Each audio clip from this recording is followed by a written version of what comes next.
ਮੁੰਡਾ ਸ਼ਾਟਗਨ ਰੱਖਦਾ ਠਾ ਚੱਲੂ ਗੋਲੀ ਜਿਹੜਾ ਤੈਨੂੰ ਤੱਕਦਾ ਜਿਹੜਾ ਕੰਮ ਮੈਂ ਕਰਾਂ ਮਰ ਜਾਣੀ ਏ ਇੰਡਸਟਰੀ 'ਚ ਕੋਈ ਵੀ ਨਹੀਂ ਕਰ ਸਕਦਾ This is big. The Xiaomi Mi 9 has just been announced today in China, and it is loaded with exciting features, plus a price tag that will probably make other 2019 flagships quiver.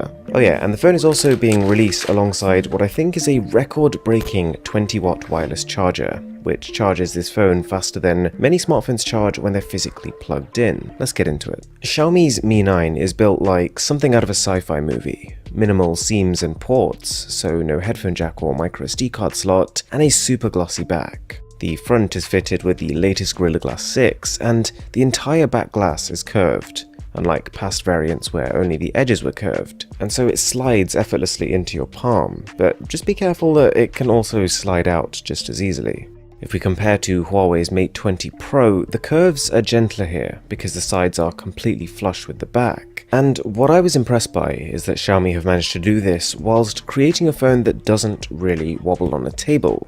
And to top it off, there's a Google Assistant button, which you can configure to a certain extent. To be honest, color-wise, I'd say black is the least exciting version. There's a blue and a purple variant which have this holographic layer to disperse the light, and an ultimate transparent edition, which we're going to come back to. So the way it's built gives a really positive first impression, and this extends to the software, the slickest MIUI experience I've ever tried. Animations fly, and it's filled with subtle visual flourishes like the blurring of the background when you pull down your notification bar, the animation of icons when you exit applications, not to mention being able to hold down after unlocking to quickly access other shortcuts. I imagine that by the time this year is up, the teardrop notch on the front of this phone is going to look a little dated, but at least the phone has a 6.39-inch AMOLED display, which is good, but colours do get a little funny at extreme angles. Plus points for a second-generation in-display fingerprint scanner though.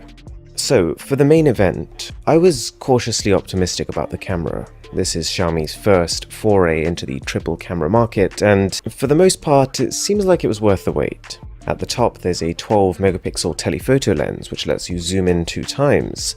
Below that, the primary 48-megapixel sensor, and at the bottom, a 16-megapixel super wide-angle camera. And weirdly enough, the flash module is actually behind the glass on the back of the phone. The company has added this halo around the top camera. Doesn't really do anything, but what is cool is that the camera portion is coated with sapphire glass, which stops it scratching when it's inevitably scraped along a table because, let's face it does kind of stick out. Standard photos come out at 12 megapixel, which is the mode I'd recommend you keep it in. HDR looks good and colours are balanced, but in good lighting you can take full 48 megapixel shots. They're a little noisy if you zoom all the way in, probably a sensor limitation, but nonetheless more detailed than the standard 12 megapixel shots. There's a night mode too, leaps and bounds ahead of just taking a normal photo in the dark. It doesn't take much motion to cause the picture to blur though, and the detail isn't quite what we've seen on the Pixel 3, but the colours are really nice and contrast on point. So you might know that I've really grown to love the ultra-wide lens on the Mate 20 Pro, and so it's kind of a relief that I can carry that on over here. The quality isn't as good as shots taken on the main lens, but close enough that changing lens doesn't feel disjointed. And the flip side of having an ultra-wide is that you can also get much closer to subjects. It actually doubles as a macro camera. Pretty cool. So overall, it's just an all-round really solid setup. There isn't any optical image stabilization, but the electronic is okay, and it can shoot 4K video at 60 frames per second.